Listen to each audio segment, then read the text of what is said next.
I want to talk about just for 1 second the quality of Martelli cutting tools. These are precision surgical tools that have been taken from the medical industry and put into the quilting, sewing, and crafting industry. There's one thing that separates Martelli from everybody else in the world.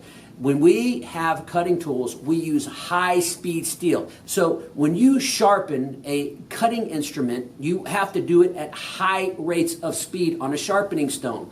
The problem is, if it's not high-speed steel or quality steel, if it reaches those high temperatures, what makes that product sharp actually weakens it. So if you don't have the right steel, you're not going to have the right quality tools. For example, these will cut fabric right here. Because it's high-speed steel, we can put this on a sharpening stone at a much higher speed, and that higher speed gives it a much stronger edge, allowing it to be much sharper and cut a lot better. So these are our scissors right here, and this goes hand in hand with all of our tools, whether it's precision tweezers that truly come to a point that can actually hold a single piece of thread, or if it's suture scissors or hemostats, you're always going to get a much higher and better quality product from Martelli because we use high-speed steel in every single product that we use for cutting, whether it's for seam ripping, whether it's for tweezers, and a multitude of other cutting instruments for the sewing, quilting, and crafting. So rest assured, when you get the Martelli products, you're going to get the best.